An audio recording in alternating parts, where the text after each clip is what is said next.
আজ ২রা August America যুক্তরাষ্ট্র ইরানের তেল শোধনাগারের ওপর আক্রমণ চালাতে পারে এমন আশঙ্কা করছে আমেরিকা যুক্তরাষ্ট্রের যে নিউ ইয়র্ক টাইমস রয়েছে সেই সংবাদ মাধ্যম এবং ইউরোপের যে বড় বড় সংবাদ মাধ্যম রয়েছে তাদের শিরোনামেও দিয়ে দিয়েছে যে আমেরিকা যুক্তরাষ্ট্র খুব শীঘ্রই ১ থেকে ২ দিনের মধ্যে ইরানের তেল শোধনাগারের ওপর ভয়ঙ্কর আক্রমণ চালাতে যাচ্ছে, যে আক্রমণটা এই পর্যন্ত হওয়া আক্রমণ থেকে অতি ভয়ঙ্কর হতে যাচ্ছে।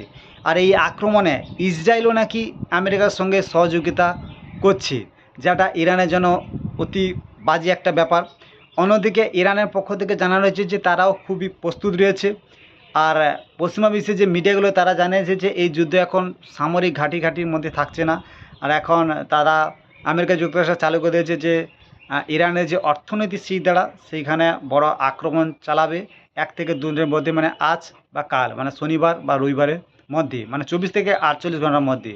যেখানে রয়েছে ইরানের বিদ্যুৎ কেন্দ্র, গুরুত্বপূর্ণ তেল শোধনাগার এবং অতি গুরুত্বপূর্ণ জ্বালানি যে খাতগুলো রয়েছে সেখানে। আর পরমাণু কেন্দ্র তো জানেন, ওটা যদি দেখতে পাই আমেরিকা যুক্তরাষ্ট্র করবে।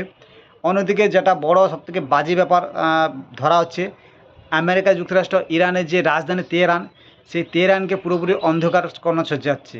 মানে সেখানে যে তেহরানের যে বিদ্যুৎ কেন্দ্র রয়েছে, মানে প্রকল্প রয়েছে, সেখানে আক্রমণ করে তেহরানকে পুরো ব্ল্যাক আউটে ফেলে দিতে যাচ্ছে। যার কারণে একটা আন্তর্জাতিক একটা যে কূটনীতি মহল রয়েছে সেটা আমেরিকাকে কোনোদিনও মান্যতা দিচ্ছে না। তবুও আমেরিকা যুক্তরাষ্ট্র যেটা করবে বলে দিয়েছে সেটা করবে, কারণ আমেরিকা যুক্তরাষ্ট্রের নিউ ইয়র্ক টাইমস তিনি জানিয়েছেন যে তারা জানিয়েছে যে আমেরিকার রাষ্ট্রপতি ট্রাম্প নাকি সেনাকে খোলা ছুট পারমিশন দিয়েছে যে ইরানের উপর ১ থেকে ২ সপ্তাহ লাগাতার বোম বর্ষার জন্য।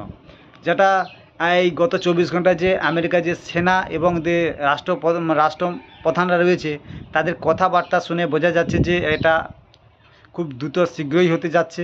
আর বড় কথা যে পশ্চিমা মিডিয়াগুলো আর হচ্ছে আমেরিকার যে মিডিয়াগুলো যেগুলো শিরোনামে দেয় সেগুলো প্রায় ১০০ ভাগের মধ্যে ৯০ ভাগ সব মানে হয়, মানে ধরা যাচ্ছে যে এই আক্রমণ হচ্ছে। এক্ষেত্রে আমেরিকা যুক্তরাষ্ট্র এই দবদবাটা ইরানের উপর চাপাচ্ছে, তার মূল কারণ হচ্ছে যে ইরান বাধ্য হয়ে যাতে আমেরিকার কাছে আত্মসমর্পণ করে এবং মাথা ঘুরে ঠেকে দেয়। হ্যাঁ, আর আপনারা চিন্তা করবেন না, ইরান এর আগেও কোনোদিনও ইরান আমেরিকার কাছে মাথা নত করতে চায়নি, রাজিও হয়নি, আর হবেও না। এর আগেও আমেরিকা যুক্তরাষ্ট্র ইসরায়েল যৌথভাবে ইরানের তেল শোধনাগার বলুন, বিদ্যুৎ কেন্দ্র বলুন, পরমাণু কেন্দ্র বলুন, আর সামরিক ঘাঁটি তো আছে, এই আক্রমণ চালিয়েছিল। কিন্তু আপনারা দেখেছেন ইরান কীভাবে আত্মঘাতীভাবে আমেরিকাকে জবাব দিয়েছিল, যেটা আমেরিকার ইতিহাসে একটা কালাদিন হয়ে থাকবে। তো নিশ্চিতে থাকুন, আমেরিকা যুক্তরাষ্ট্র যতই আক্রমণ করুন ইরান কোনো প্রকারে মাথা নত করবে না।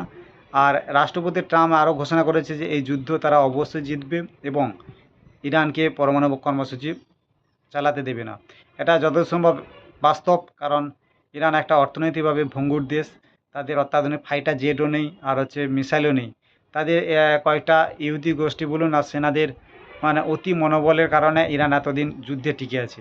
যদি আমেরিকার প্রতিপক্ষ চীন আর রাশিয়া যদি ইরানের কাছে যোগদান করে সরাসরি, তাহলে যুদ্ধের পরিস্থিতি পুরোপুরি চেঞ্জ হয়ে যাবে, যেক্ষেত্রে আমেরিকার ও ইসরায়েলের পুরোপুরি বিচ্ছিন্ন হয়ে যাবে মিডিল ইস্ট থেকে।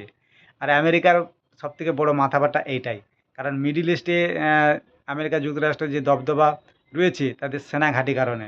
আর সেই সেনা ঘাঁটিকে জানেন, আপনারা দেখছেন বারবার কীভাবে ইরান বোম মিসাইল ড্রোন মেলে উড়িয়ে দিচ্ছে, যার কারণে মিডিল ইস্টে আমেরিকার যে দবদবা, যে বলতে পারেন দাদাগিরি, প্রায় নিশ্চিহ্ন হয়ে যাচ্ছে ইরানের কারণে। যার কারণে আমেরিকা যুক্তরাষ্ট্র যে প্রকারেও ইরানকে মাথা নত করাতে চাইছে। তো এটা কোনোদিনও শায়দ হবে না, কারণ যুদ্ধ ১০০ বছরও গলে যাবে কিন্তু ইরান তাদের মাথা নত করবে না আমেরিকার কাছে, কারণ তাদের সুপ্রিম লিডারও মরেছে এই কারণে। আর ইরানকে প্রায় কয়েকশো স্যাংশন চাপিয়ে রেখেছে এই পরমাণু কর্মসূচি, এই যুদ্ধ বিগ্রহের জন্য। তো ইরান কোনোদিনও এটা চাইবে না এই যুদ্ধ বন্ধ করতে। তো দেখার বিষয় পরবর্তীতে কী হয়। আর আপনাদের যদি ভিডিওগুলো ভালো লেগে থাকে তবে অবশ্যই সাবস্ক্রাইব করে চলে থাকবেন। ধন্যবাদ।